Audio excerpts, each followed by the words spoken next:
रघुनाथ जी ने कहा मैं रघुवंशी नहीं, यदि उनके सत्य वचन होते हैं, भगवान कभी मिथ्या वचन नहीं बोल, मारे जाओगे, प्रभु बचा लो।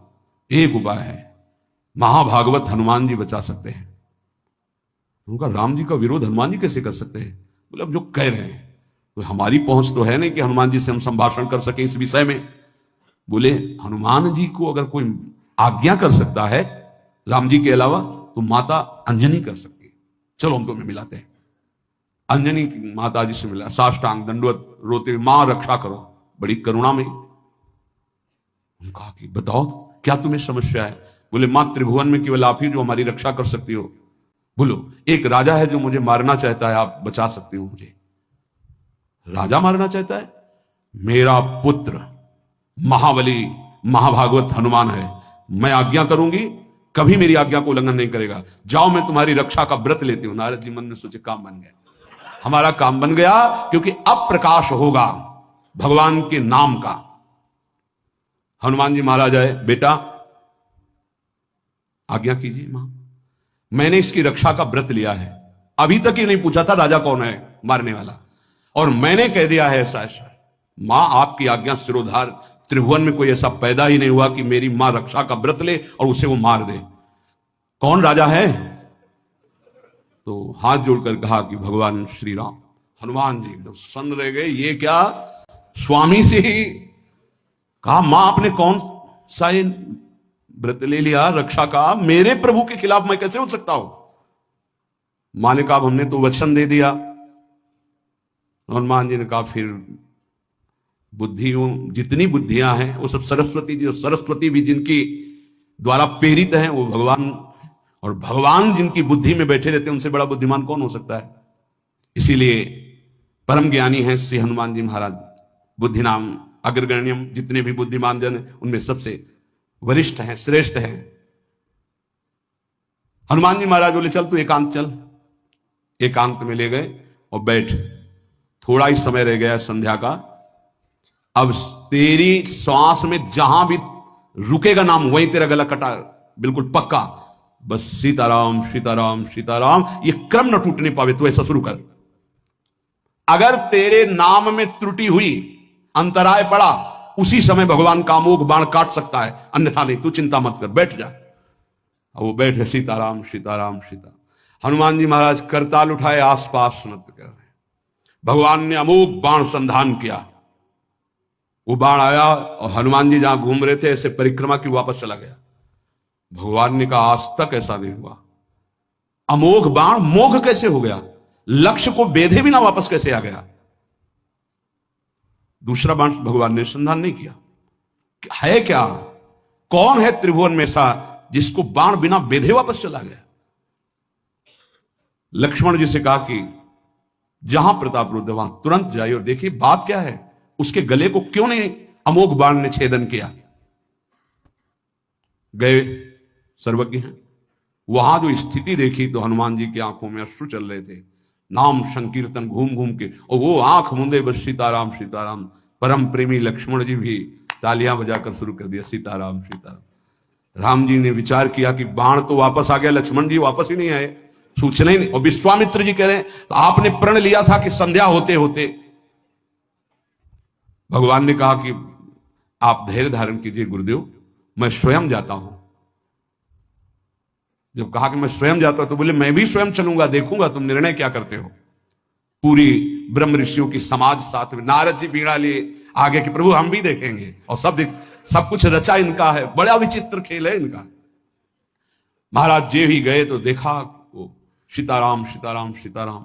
हनुमान जी महाराज सीताराम सीताराम कीर्तन कर, लक्ष्मण जी कीर्तन।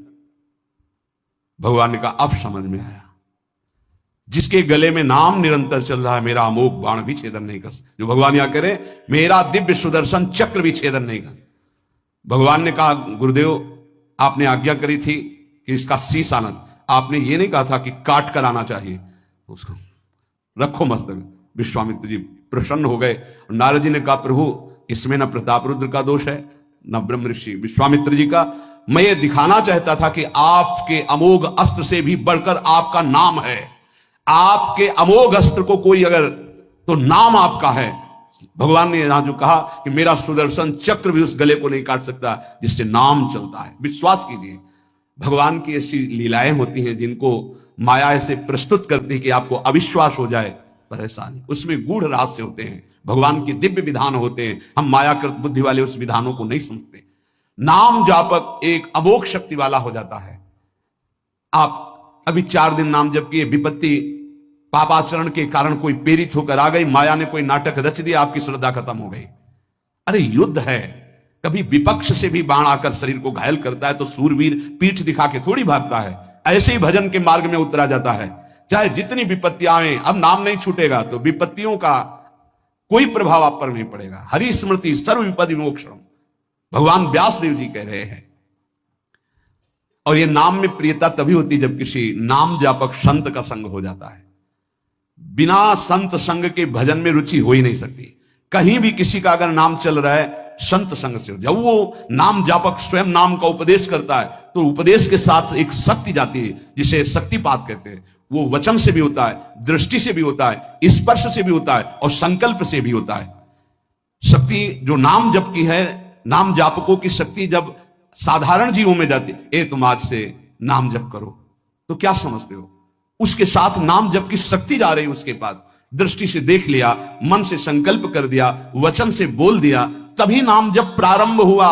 नहीं, पापाचरण करने वाला राधा नहीं बोल सकता। विश्वास कीजिए, पापवंत कर सहज स्वभाव, भजन मूर्ति भाव न गाओ। संत जन भगवान के पार्षद हैं, अहेतु की कृपालु हैं, वो कृपा करते हैं तब नाम जप शुरू होता है। एक पति पत्नी में बहुत आसक्ति थी परस्पर,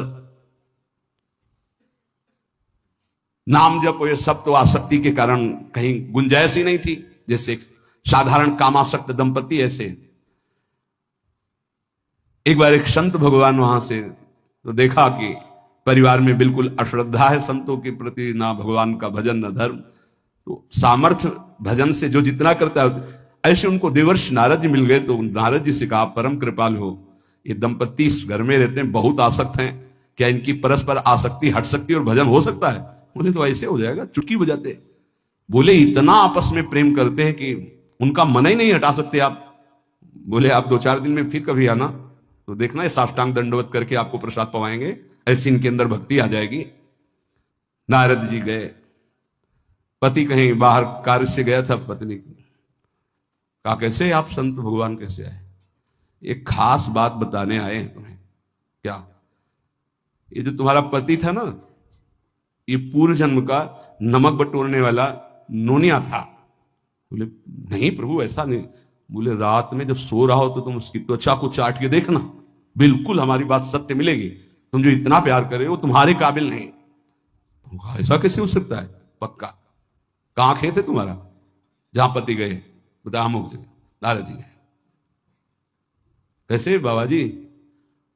बोले एक बात बताने आए, जिसको तुम पत्नी को बहुत प्यार करते हो ना, नागिन है पूजन। बोले आप कैसे कर? बोले हमें त्रिका लग गए, हम जानते हैं। बोले अगर परीक्षा करनी हो तो रात में सोने का नाटक करना, देखना जबान निकाल के आगे। देवर्षि नारद जी ने अब वो कि बाबा जी बोल गए थे कि तो रात में वो सोने का नाटक, डर भयानक उसके सता रहा था कि नागिन है पास में। अब जब चाटने होगा जो ही जवाब निकाले फिर समझ गए वो और चिल्ला पड़े वापस। बड़ा तो दृष्टांत सागर का है ये। तो अब रात तो बहुत विघ्नकारी हो गई, आपस का प्रेम एकदम खत्म। सुबह देवर्षि नारद जी आए, बोले ये तो हमने आपके साथ विनोद किया था, वस्तुतः ये नागिन नहीं है, वस्तुतः ये ऐसा नहीं। हमें समझाने आए कि तुम दोनों का प्रेम ये नाशवान है, आज नहीं तो कल नष्ट हो जाएगा। जीवन की सार्थकता भगवान नाम जपने में है, भगवत आराधना में। नारद जी की कृपा से उनके हृदय में भक्ति जागृत हुई। अगर हमें संत ना मिले तो सच्ची कहते हैं भगवान के चरणों में या नाम में प्रीति हो ही नहीं सकती। बस केवल इतना लगता है कि नाना प्रकार की भोग सामग्री जो हम भोग रहे हैं, ये किसी को यही नहीं लगता कि यहां से छोड़ के जाना है। दूसरे को फूंक के आ रहे हैं और स्वयं को ये पता नहीं कि यहां से छोड़ के जाना, यहां से कुछ नहीं ले जाना। शाश्वत शांति की खोज के लिए अनंत जन्मों से भटक रहे हैं, वो केवल श्री भगवान में मिलती है।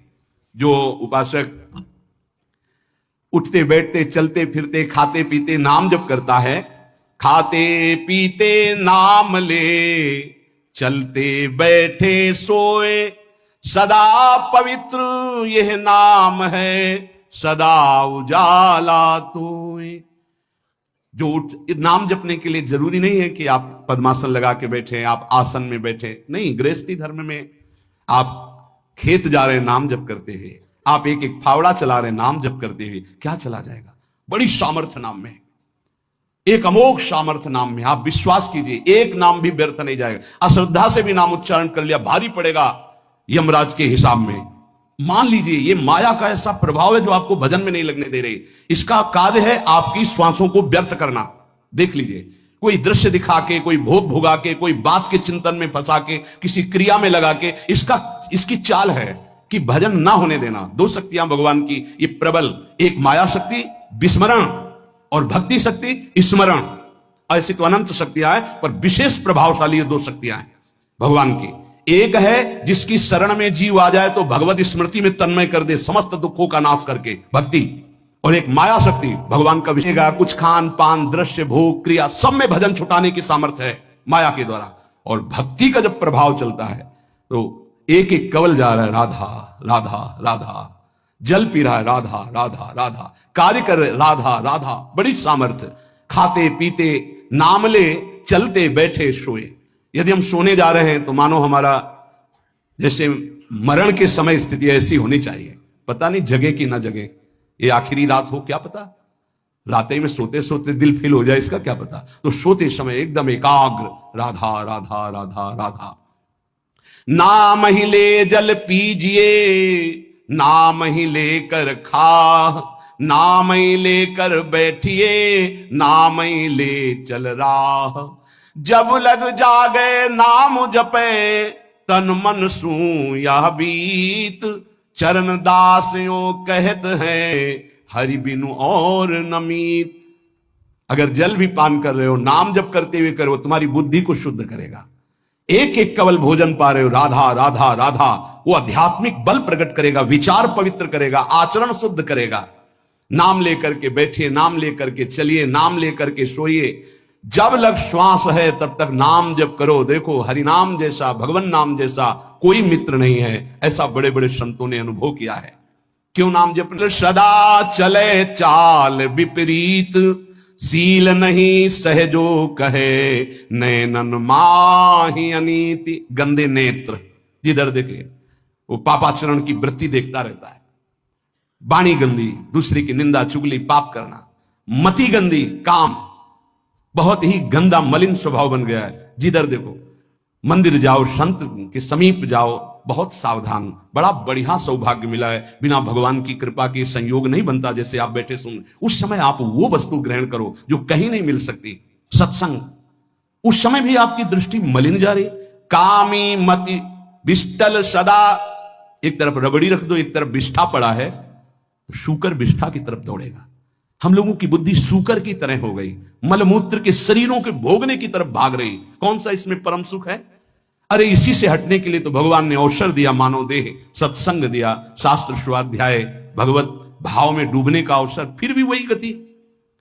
सदा रहे चित भंग ही, हृदय स्थिरता नाही। ऐसे लोगों का बड़ा चित्त चंचल होता है, हृदय स्थिर नहीं होता है। क्या करे? अगर ये भी नाम जप करने लगे तो सब शांत हो जाएगा, काम शांत हो जाएगा, मति पवित्र हो जाएगी। अगर हमारे हृदय में काम बसा रहा तो नाम नहीं चल पाएगा, नाम रुक जाएगा।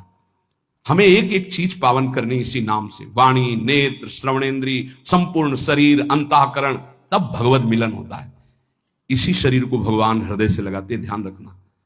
जब भगवान प्रकट होते हैं तो ऐसा नहीं है कि वो भाव में केवल प्रकट होते हैं। जैसे हम आप देख रहे हैं, हम आप मिल रहे हैं, ऐसे भगवान अपने भक्तों को हृदय से लगाते हैं। सच्ची मानिए, वो यही हैं, हर समय पास हैं। जिस समय हमारी इंद्रियां पवित्र हो गई, शरीर पवित्र हो गया, हृदय पवित्र हो गया, भगवान करुणा करके प्रकाशित हो जाते, माया का पर्दा